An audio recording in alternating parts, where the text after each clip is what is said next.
Okay, so welcome to Minecraft on the Raspberry Pi. Looks a lot like just normal Minecraft in creative mode, except with the Raspberry Pi there's a bit of a difference. Even though you can create things, it's slightly more limited, but it's an extremely good version, especially considering that it's free.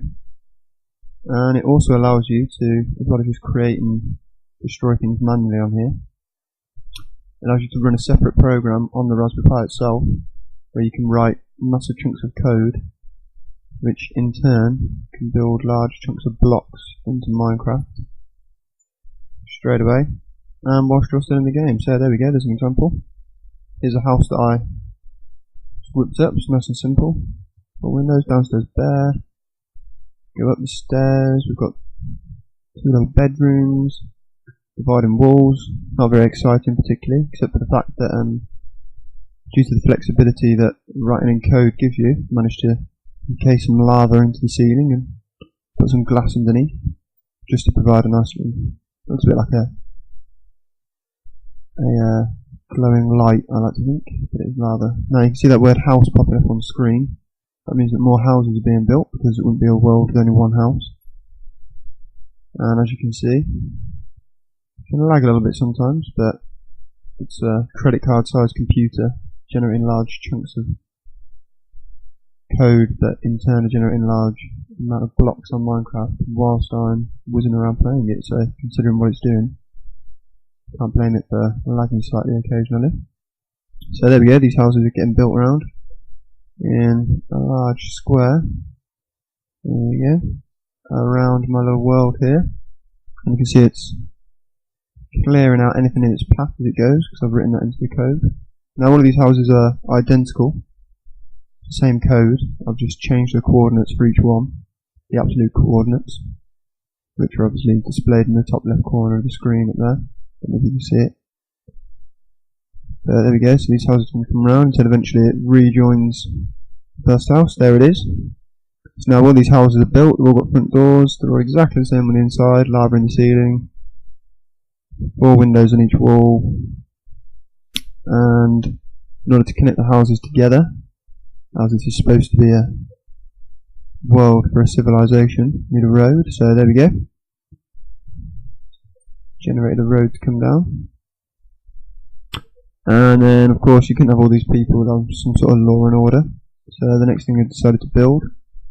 And this world really is just an example to show you what you can do, so that people with more skills and who are more creative than me can do something more impressive. But I chose to knock up a government building inside the wall. Radical. A lattice stone wall. By this point I'd learnt some more about the code, because I'm a complete beginner to it all, and I've managed to find much quicker ways of doing things, all of which can be seen on the website, which I'll be telling you about later on. And after that, can't take away people's right to give themselves cancer, so generated a tobacco store. And obviously with the introduction of cigarettes, guaranteed to get sick people, so which is very logical. Every civilization needs one anyway, to then build a doctor's, which will be appearing around here hopefully in a second. There it is.